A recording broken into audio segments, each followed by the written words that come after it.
Neste caso, doutor, nós estamos falando sobre a questão do dano moral. Existe, inclusive, a possibilidade de entendermos que chegou a existir uma indústria do dano moral. Pessoas pedindo exageradamente a condenação por dano moral contra os empregadores, que é o nosso tema aqui. Quais seriam as precauções que os empregadores devem tomar no trato para com o empregado, para que eles não venham a ser condenados perante a Justiça do Trabalho em uma indenização a esses empregados por dano moral? Bom, eu acho que essa é a pergunta mais importante que a gente pode chegar nesse tema. Conhecer é importante e conhecer é o caminho. Realmente, o empregador, ele só vai se dissociar dessa situação a partir do momento que ele tiver conhecimento do fato. Não há como afastar, até porque há uma relação histórica em que o empregado vem ganhando o seu espaço, vem ganhando a sua respeitabilidade, mas se a gente olhar o histórico de um país como o Brasil, a gente vê que há pouco tempo o funcionário, o empregado, ele tinha situações extremamente complicadas, né? O primeiro passo para o bom empregador, para o empresário que quer realmente progredir e evitar ser lesado também patrimonialmente, apesar de que seria uma lesão reparação, é buscar se informar. Uma boa consultoria jurídica, uma boa empresa, a contratação de uma empresa de prevenção seria importante.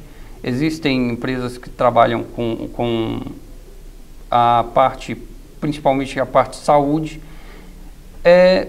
e como existem bons escritórios que podem fazer consultorias, escritórios jurídicos, lógico, que podem fazer consultorias e trabalhar essa questão orientando o empregador. Bom, há de se dizer que o grande caminho para o empregador evitar a sua afetação pecuniária por uma ação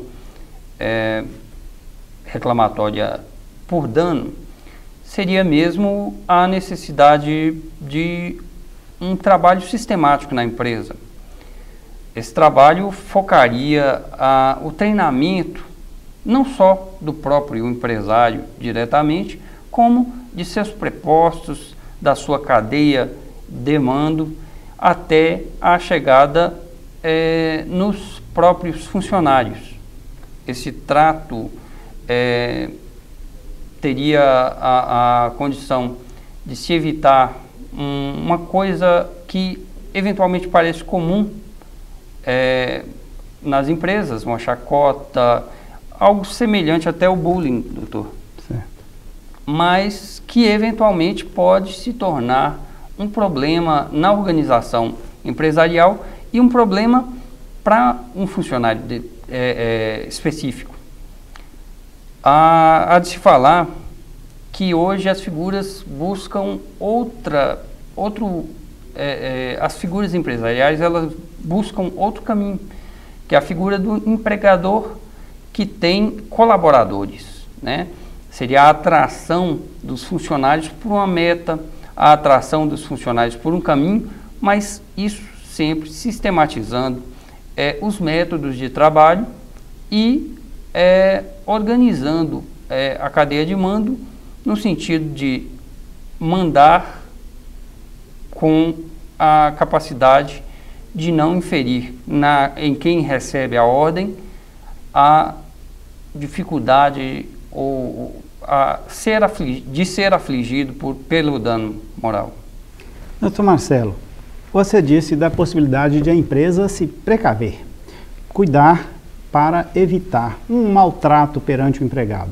Sim. E se acidentalmente, eu friso essa palavra aqui, se houver um acidente não previsível, mesmo assim a empresa pode vir a ser condenada a pagar para o empregado, além da reparação estética, uma reparação moral? Bom, há inclusive essa possibilidade. Tudo é atitude, né? A empresa, caso a depender das provas do processo. Sim, exatamente.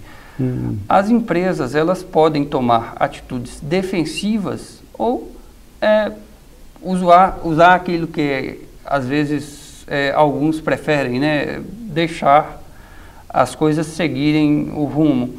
Se você tem um funcionário, no caso, né, vamos colocar um exemplo, se você tem um funcionário que é acidentado na empresa, não toma as atitudes, por exemplo, a expedição da CAT, o afastamento, os direitos específicos, você vai ter ali um funcionário, primeiro, insatisfeito, segundo, incapaz de exercer a função, terceiro, muito provavelmente ele vai ser demitido. Demitido, ele já teria o dano da rescisão trabalhista, que ela teria, com certeza, a concessão de direitos a menor. As dificuldades geradas por esses acidentes, elas podem ser cobradas também concomitantemente àqueles direitos, por exemplo, a questão da estabilidade seria um pedido, mas também até a projeção ali de outros fatos, como, por exemplo, o dano por conta do aumento da dificuldade de recolocação profissional e do aumento da sua, não seria nem a palavra do aumento, seria da sua diminuição da capacidade de trabalho, né? Provada essa diminuição de capacidade de trabalho, certamente essa rescisão seria catastrófica.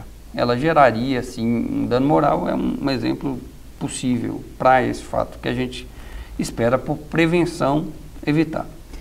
Muito bem. Orientando o Direito, teve o privilégio de conversar hoje com o Dr. Marcelo Queiroz Alckmin, advogado, e falamos sobre dano moral. Orientando o Direito agradece a presença do Dr. Marcelo Alckmin aqui nos estúdios e pede a você, telespectador, que nos espere amanhã neste mesmo horário, pois, em Querendo Deus, apresentaremos um programa diferente. Até lá e obrigado pela participação.